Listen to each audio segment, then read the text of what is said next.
Hey folks, real quick, I wanted to do a quick video showing you the shell feature, the shell command, which is something that's used when making boxes or things that are open or have hollow spots inside of them.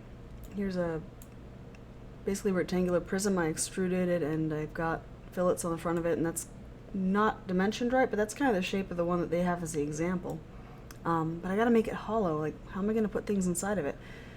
One option is I could click this guy and I could sketch out a sketch, and I can go and make sure I measure exactly like 2 millimeters in, make a little arc here, 2 millimeters over, make a little arc, and I could do that, but that's really annoying, and there's a much easier way to do that. If I push shell, what shell needs you to do is it needs you to pick a face to remove and then tell it a thickness that you want the walls to be.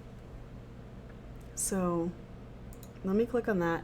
If I want this to be the open part where things go in, I want it to have all the other sides and the bottom be material.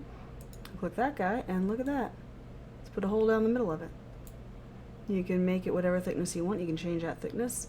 I'm in inches. I never changed my workspace units. I just made some shapes. And you can do that no matter what kind of shape you've got. If you've got like an oval shape, whatever your shape is going to be. It's like a little...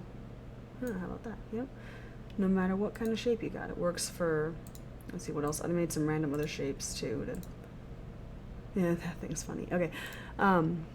Shell that guy. I can shell this guy. I can shell this guy. I could have done all of my shells in one. Yeah. But that's how you can make things with shells. If I made something like this, I would probably have to have the lid be on the bottom and or the top be this part, and then have a base that's kind of more solid than that. But if I were to shell a weird shape like this, that's kind of what it looks like. Anyways, that's shell for you.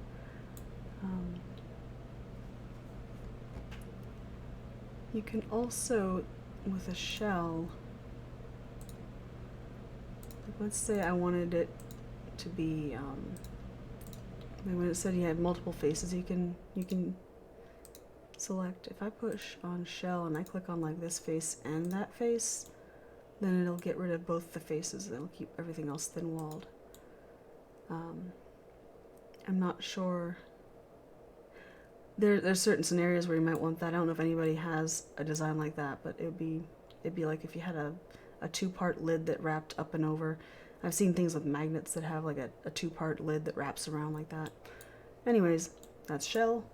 That's been 3 minutes. Y'all have a wonderful rest of your day. I'll talk to you soon.